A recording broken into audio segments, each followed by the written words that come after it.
Você já parou para refletir como Caim, um dos primeiros filhos de Adão e Eva, poderia ter encontrado uma esposa e tido um filho se, segundo o relato bíblico, Adão e Eva foram os únicos pais da humanidade? Esse enigma pode parecer desafiador, mas ao mergulharmos com atenção nas entrelinhas da Bíblia, encontramos pistas fascinantes que podem lançar luz sobre esse aparente mistério. Neste vídeo, vamos explorar a resposta e pode ter certeza, ela vai te surpreender. Então, já aproveita para se inscrever no canal, deixar seu like e vamos direto para o conteúdo. A criação de Adão e Eva é um dos marcos mais importantes da narrativa bíblica, pois representa o início da humanidade. Segundo o livro de Gênesis, Deus formou Adão do pó da terra e soprou o fôlego da vida em suas narinas. Depois, criou Eva a partir de uma costela de Adão, estabelecendo assim o primeiro casal humano e a base da futura civilização. Esse momento não foi apenas a origem da vida humana, mas também o início de uma relação direta entre Deus e sua criação, preparando o cenário para toda a história bíblica que viria em seguida. Com a vida estabelecida no Jardim do Éden, Adão e Eva começaram a ter filhos. Entre eles estavam Caim e Abel, dois irmãos que cresceram em um mundo ainda marcado pela pureza da criação, mas que logo enfrentaria seus primeiros conflitos. Caim se tornou agricultor, trabalhando com o cultivo da terra, enquanto Abel escolheu ser pastor, cuidando de rebanhos. Com o passar do tempo, os dois decidiram oferecer dádivas a Deus como forma de culto e gratidão. Caim ofereceu frutos da terra, enquanto Abel apresentou o melhor de seu rebanho, as partes mais gordas e valiosas das ovelhas. Esse gesto de adoração refletia o coração de cada um. A Bíblia mostra que Deus se agradou da oferta de Abel, mas não da de Caim. Embora o texto não explique detalhadamente o motivo dessa diferença, muitos estudiosos entendem que ela se deve à atitude e à qualidade das ofertas. Abel deu o melhor que tinha, com sinceridade, enquanto Caim parece ter feito uma entrega comum, sem zelo. Essa aceitação desigual das ofertas causou grande revolta em Caim, que ficou profundamente irritado e abatido. A inveja que ele sentiu de seu irmão logo se transformou em rancor. Deus percebeu o estado emocional de Caim e o advertiu sobre o perigo que o cercava. Ele explicou que o pecado estava à porta e que Caim precisava dominá-lo antes que fosse dominado. Essa advertência divina foi um convite à reflexão e ao arrependimento. Mas ao invés de ouvir, Caim deixou-se consumir pela ira. Ele chamou Abel para ir até o campo, um lugar isolado, longe de qualquer outro olhar. Lá, tomado pela inveja, Caim atacou seu irmão e o matou. Foi o primeiro assassinato da história da humanidade, um ato brutal que introduziu a morte e a violência na criação de Deus. Após o crime, Deus confrontou Caim, perguntando onde estava seu irmão. Em vez de admitir o que havia feito, Caim respondeu com frieza: "Não sei. Sou eu o guardador do meu irmão." Sua resposta não apenas tentou esconder o crime, como também revelou falta de arrependimento. Deus, conhecendo toda a verdade, declarou a punição sobre Caim. Ele seria amaldiçoado e se tornaria um andarilho pela terra, incapaz de produzir novamente da terra o seu sustento, como havia feito até então. A maldição de Deus fez com que Caim perdesse sua identidade como agricultor e se tornasse um fugitivo. Caim, ao ouvir sua condenação, ficou desesperado. Ele temia pelo seu futuro e acreditava que, ao vagar pela terra, poderia ser morto por alguém que soubesse o que ele havia feito. Em resposta ao seu medo, Deus colocou um sinal sobre Caim, não descrito em detalhes na Bíblia, para protegê-lo de ser assassinado. Esse sinal serviria como um aviso: qualquer um que matasse Caim seria vingado 7 vezes. Mesmo sendo um transgressor, Deus ainda demonstrava misericórdia ao proteger sua vida, permitindo que ele seguisse seu caminho. Depois desse episódio, Caim saiu da presença do Senhor e foi habitar na terra de Nod, a leste do Éden. Lá, o texto bíblico afirma que ele conheceu sua esposa e teve um filho chamado Enoque. Em seguida, a narrativa destaca que Caim construiu uma cidade e deu a ela o nome de seu filho. Esse detalhe é importante, pois representa o início da organização social e da formação de comunidades humanas. No entanto, é justamente neste ponto da história que surgem questionamentos. De onde veio a esposa de Caim? O versículo 17 de Gênesis diz apenas que Caim conheceu sua mulher, mas não explica quem ela era nem de onde veio. Isso levanta uma questão. Se até então a única família mencionada era a de Adão e Eva, como poderia haver uma mulher disponível para Caim?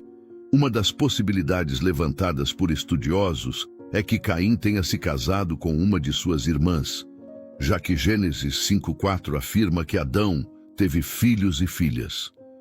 Embora essa hipótese seja desconfortável para os padrões atuais, ela é frequentemente considerada a mais compatível com o relato bíblico. Além disso, há um ponto curioso no texto: o medo de Caim de ser morto por outras pessoas. Esse temor sugere que a população da terra já era maior do que apenas sua própria família imediata. Em Gênesis 4:14, Caim diz: Eis que hoje me lanças da face da terra, da tua presença me esconderei, e serei fugitivo e errante na terra, e qualquer que me achar me matará. Essa fala parece indicar que havia outros seres humanos com quem ele poderia cruzar, pessoas suficientes para representar uma ameaça real. Na sequência, Deus responde a essa preocupação, garantindo que qualquer um que ousasse matar Caim seria punido 7 vezes. E então, o Senhor colocou um sinal sobre ele para evitar que qualquer pessoa o ferisse.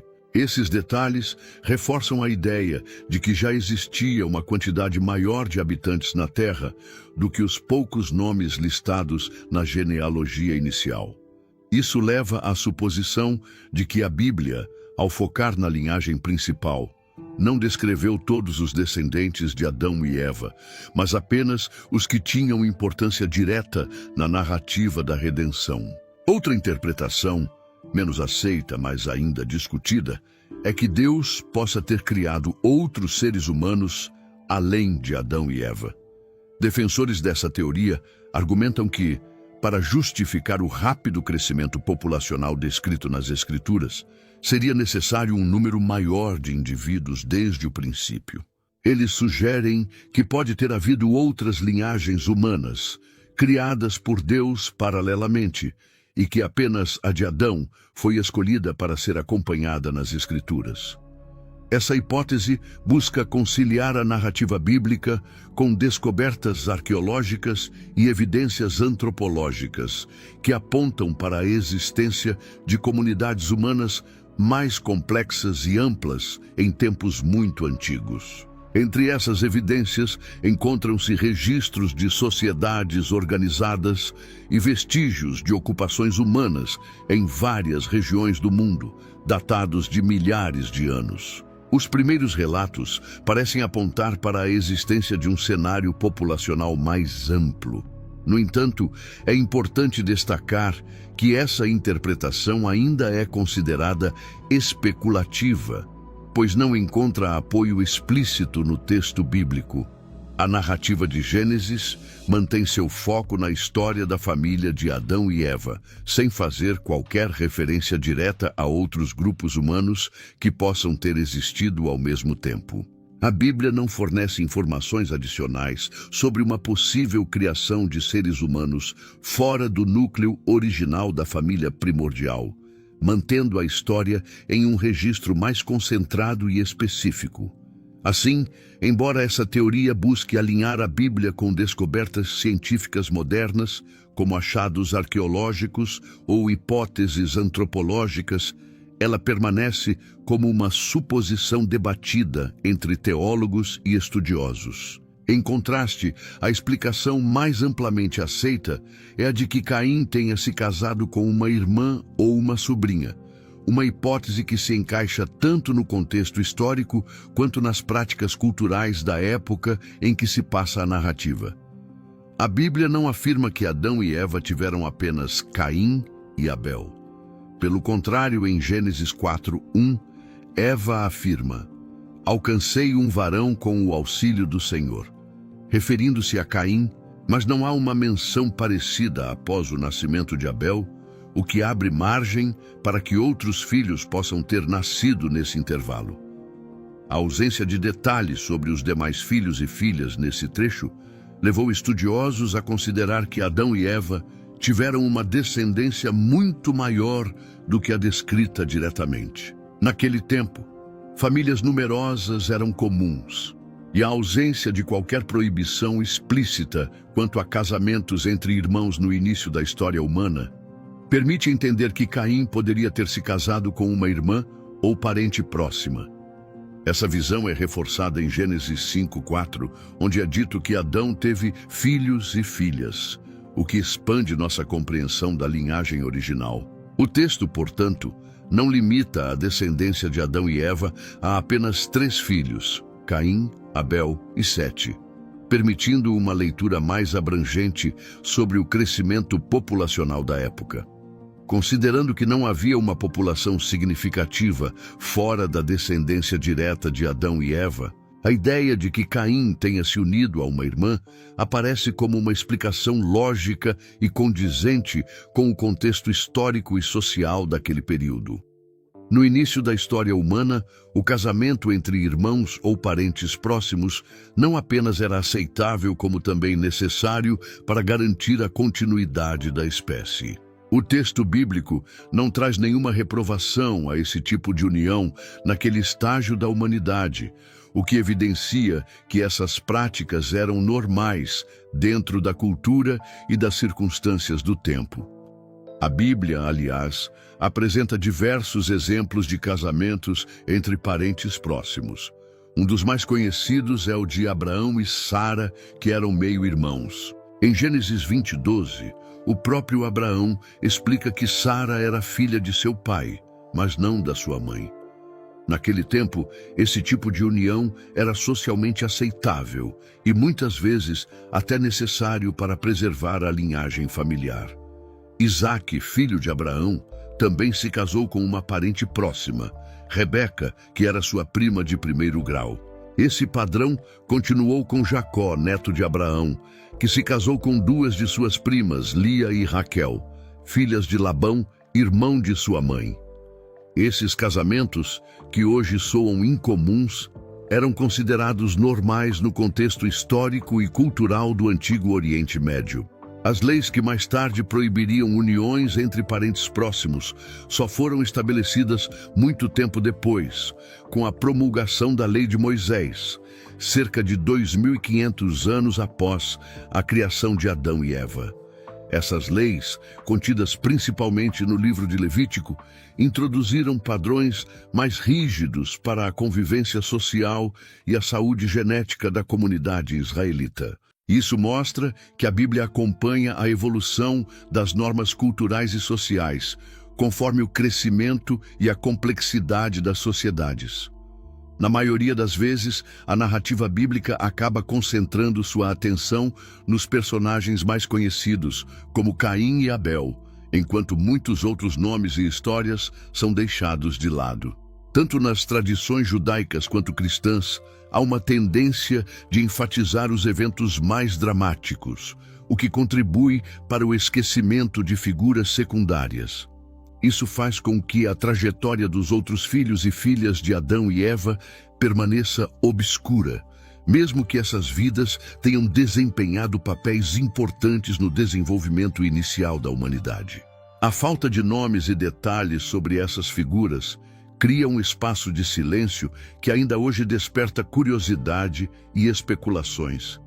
Gênesis 5:4 afirma que Adão e Eva tiveram outros filhos e filhas, mas a ausência de nomes, detalhes ou histórias sobre essas pessoas contribui para que sejam praticamente esquecidas na tradição popular. Enquanto Caim, Abel e Sete ocupam posições centrais na narrativa, as demais crianças do primeiro casal permanecem no anonimato. É compreensível, no entanto, que a Bíblia não tenha como registrar a vida de todos os indivíduos que existiram. Afinal, retratar toda a história da humanidade em um único livro seria humanamente impossível. Esse silêncio, porém, abriu espaço para o surgimento de outros textos que buscaram preencher essas lacunas. Entre esses textos, destaca-se o chamado Livro dos Jubileus, uma obra que, embora não faça parte do cânon oficial da maioria das tradições religiosas, oferece uma narrativa paralela aos eventos de Gênesis. Esse livro, considerado apócrifo, apresenta mais detalhes sobre personagens pouco explorados na Bíblia, incluindo as filhas de Adão e Eva. Embora não reconhecido como escritura sagrada pela maioria das correntes judaicas e cristãs, o Livro dos Jubileus tenta reconstruir e ampliar a história da criação, oferecendo uma perspectiva alternativa sobre os primeiros tempos da humanidade. Mesmo sendo apócrifo, o Livro dos Jubileus tem valor histórico e cultural. Ele fornece um olhar único sobre os acontecimentos narrados em Gênesis, especialmente no que diz respeito à criação do mundo, à vida de Adão e Eva e ao desenvolvimento das primeiras gerações. Seu apelido de Pequeno Gênesis se deve à maneira como ele acompanha os mesmos personagens e eventos do Gênesis canônico, mas com detalhes adicionais que não estão na Bíblia tradicional. O Livro dos Jubileus oferece uma interpretação mais detalhada da história bíblica, indo além do que está registrado nas Escrituras. Ele inclui, por exemplo, a menção aos nomes das filhas de Adão e Eva, além de descrever aspectos de suas vidas. Essa narrativa se mostra especialmente relevante para algumas correntes judaicas e cristãs que buscam aprofundar sua compreensão dos eventos importantes do Antigo Testamento. Ao examinar esse livro em busca das filhas de Adão e Eva, encontramos os nomes Quelima e Azura, apresentadas como esposas de Caim e Sete, respectivamente. Em Gênesis, capítulo 4, versículos 16 e 17, lemos que Caim afastou-se da presença do Senhor e se estabeleceu na terra de Nod, a leste do Éden. Lá, ele se uniu à sua esposa, que concebeu e deu à luz a Enoque. Em seguida, Caim construiu uma cidade e deu a ela o nome de seu filho. Algumas tradições judaicas, incluindo textos apócrifos como o Livro dos Jubileus, identificam Quelima, também chamada de Avã, como a esposa de Caim. Apesar de seu nome não constar na Bíblia, ela é mencionada nesses escritos complementares.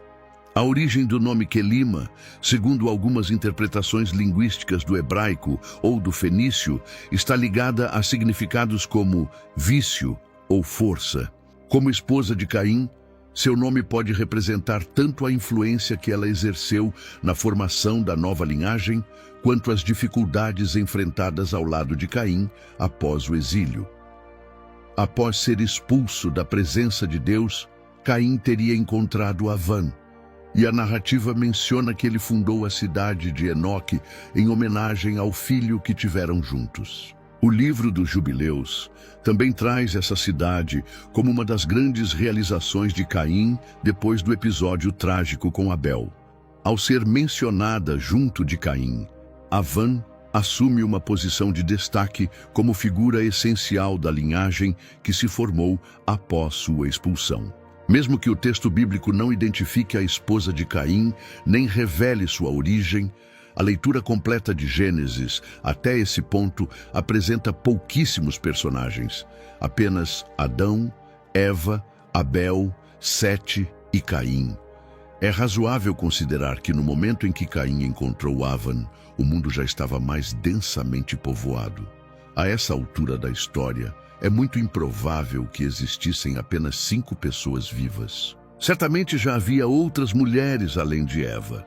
Algumas hipóteses sugerem que a esposa de Caim poderia ter sido uma sobrinha, filha de Sete. Essa suposição se baseia no intervalo de tempo significativo entre o exílio de Caim e o momento em que ele se une à sua esposa. Segundo alguns teólogos, esse intervalo pode ter durado cerca de 300 anos, tempo suficiente para o crescimento considerável da população. Durante esse período, estima-se que Adão e Eva tenham tido mais de 50 filhos e filhas. Já Sete, por sua vez, teria gerado mais de 20 descendentes. Um aspecto notável dessas gerações iniciais é a longevidade impressionante dos personagens antediluvianos, pessoas que viveram antes do dilúvio. Esses patriarcas atingiram idades que hoje seriam consideradas inacreditáveis, o que desafia os conceitos modernos sobre a duração da vida humana. As genealogias descritas em Gênesis reforçam essa característica extraordinária. Adão, o primeiro ser humano, viveu 930 anos, como consta em Gênesis 5:5. Seu filho Sete, que teve um papel essencial na continuidade da linhagem após a morte de Abel, alcançou 912 anos de vida, conforme Gênesis 5:8. Enos, neto de Adão, viveu 905 anos, segundo Gênesis 5:11. Esses exemplos mostram que, nos primórdios da humanidade, a longevidade era um padrão comum entre os descendentes diretos de Adão. Matusalém, avô de Noé, é o exemplo mais conhecido de todos. Ele viveu 969 anos, sendo considerado o ser humano com a vida mais longa registrada nas Escrituras, conforme Gênesis 5:27. Diversas teorias foram formuladas para tentar explicar essa longevidade extraordinária. Uma delas propõe que o ambiente terrestre, nos primeiros tempos da criação, era muito mais favorável à vida humana. Fatores climáticos, atmosféricos e ambientais teriam contribuído para que os homens vivessem mais tempo.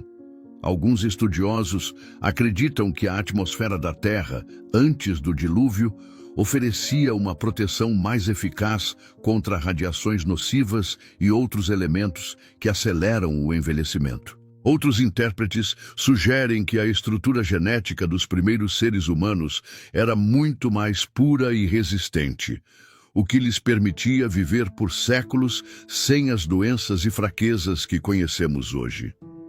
Essas interpretações buscam oferecer explicações plausíveis para a longevidade registrada nas Escrituras, mantendo a coerência com o contexto bíblico e com as observações feitas em relatos antigos. Além disso, algumas interpretações bíblicas sugerem que houve mudanças promovidas por Deus ou alterações nas leis naturais após o dilúvio.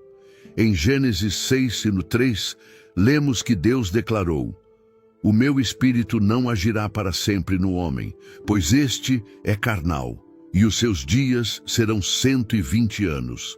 Essa declaração pode ser interpretada como uma limitação intencional na longevidade humana, que começaria a ser reduzida gradualmente após o dilúvio.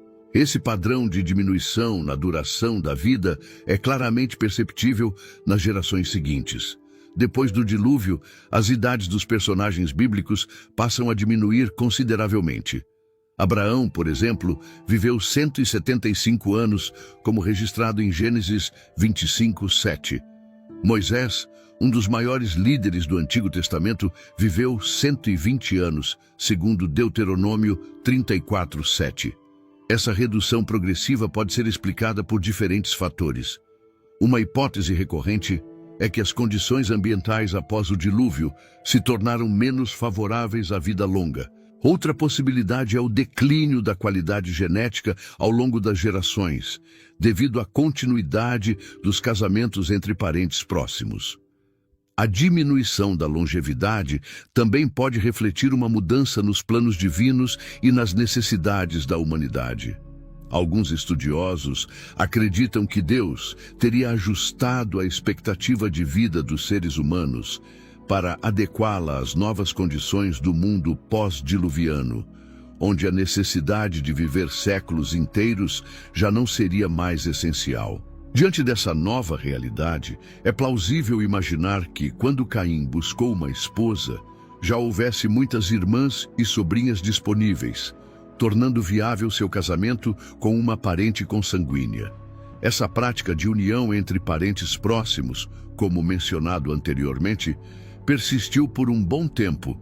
Somente após o crescimento significativo da população humana é que passou a haver proibições claras quanto a relações sexuais entre consanguíneos. Essas restrições foram instituídas com o objetivo de evitar possíveis consequências negativas, como deformações genéticas ou doenças hereditárias associadas à consanguinidade. A Bíblia afirma de forma categórica que toda a humanidade descende de Adão e Eva. Qualquer teoria contrária carece de base bíblica sólida. Em Atos 17:26 está escrito: "De um só fez ele todos os povos, para habitar em toda a face da terra, tendo fixado os tempos previamente estabelecidos e os limites da sua habitação." Essa perspectiva ajuda a entender como se deram os primeiros relacionamentos humanos e como a humanidade foi sendo formada a partir de um único casal. A outra filha de Adão e Eva mencionada no livro dos Jubileus é Azura, reconhecida nesse texto como esposa de Sete, o terceiro filho do casal original. Seu nome, associado simbolicamente ao céu azul ou ao lápis lazuli, evoca uma ideia de pureza celestial. Essa conotação reforça sua importância e sua singularidade dentro da narrativa alternativa apresentada por essa fonte. Sete nasceu após a morte de Abel, e Eva o considerou um substituto enviado por Deus para continuar a linhagem justa. Segundo a tradição descrita no livro dos Jubileus, Azura teria sido inicialmente esposa de Abel, e após sua morte, casou-se com Sete. Dessa união surgiram descendentes marcantes para a história bíblica. Sete é uma figura central na genealogia sagrada, e seu papel na preservação da linhagem justa é reconhecido por estudiosos e religiosos. Entre seus filhos, destaca-se Enos, cujo nome significa homem frágil. Ele é lembrado como o primeiro ser humano a instituir o hábito de invocar o nome do Senhor, estabelecendo assim uma conexão espiritual que se tornaria prática central nas religiões monoteístas posteriores. Outro nome importante é Enoque, descendente de Sete, conhecido por sua profunda comunhão com Deus. A Bíblia afirma que Enoque andou com Deus, e essa expressão simboliza uma vida de retidão incomum. Por conta dessa vida exemplar, Enoque foi um dos poucos seres humanos a não experimentar a morte, sendo levado diretamente à presença divina. Entre os descendentes de Sete, a figura mais emblemática é Noé, o homem escolhido por Deus para construir a arca e preservar a humanidade e os animais durante o grande dilúvio. Filho de Lameque e neto de Sete, Noé representa a culminação de uma linhagem marcada pela fidelidade e pela justiça. Sua obediência às instruções divinas e sua fé são pontos centrais na narrativa do dilúvio e revelam a importância da linhagem de Sete na execução dos planos divinos para a humanidade.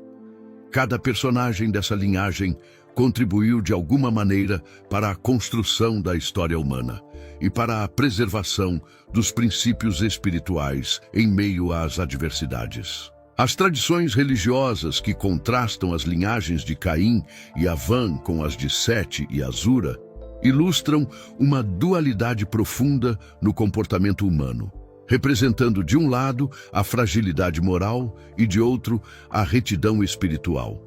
Caim, como primogênito de Adão e Eva, seguiu uma trajetória marcada por escolhas que demonstram a tendência humana ao erro e à desobediência.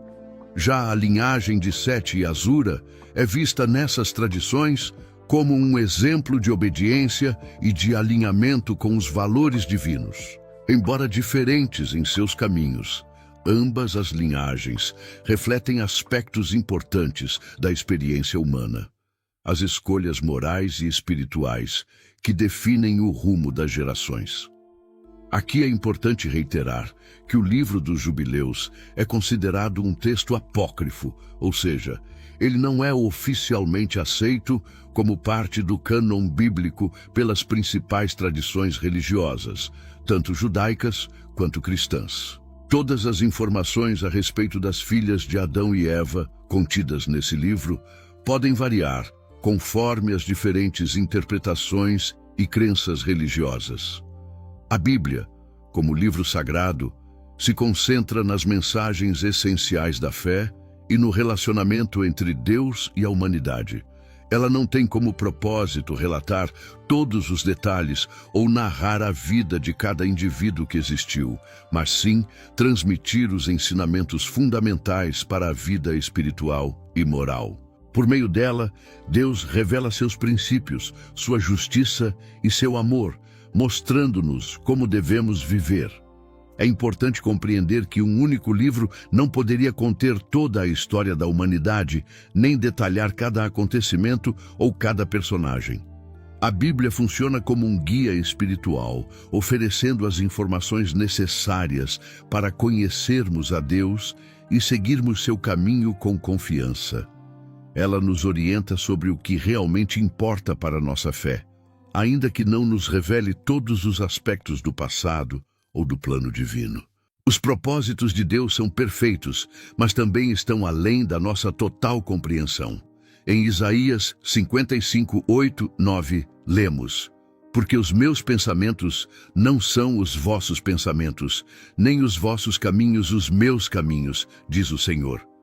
Assim como os céus são mais altos do que a terra, assim os meus caminhos são mais altos do que os vossos caminhos, e os meus pensamentos mais altos do que os vossos pensamentos. Esse versículo nos lembra que há aspectos do plano de Deus que fogem ao nosso entendimento. Ele não exige que compreendamos tudo. O que Ele quer é que confiemos em sua sabedoria e busquemos sua presença com fé. A Bíblia é um presente dado para nos aproximar de Deus, ajudar-nos a compreender sua vontade e nos guiar ao longo da vida, mesmo que nem todos os detalhes estejam ao nosso alcance. Se esse conteúdo te ajudou a enxergar a Bíblia com mais profundidade e despertou a sua curiosidade sobre as origens da humanidade, não guarde só para você. Compartilhe com alguém que também ama estudar as Escrituras e refletir sobre os mistérios que ela revela. Aproveita e se inscreve no canal para continuar recebendo estudos como este. Sempre com respeito, base bíblica e reflexão. Deixe seu like, ative o sininho e comenta aqui embaixo. Você acredita que a esposa de Caim foi sua irmã, como indica Gênesis? Ou acha que há mais camadas nessa história? A sua opinião pode enriquecer o nosso debate. Deus abençoe sua vida e até o próximo vídeo.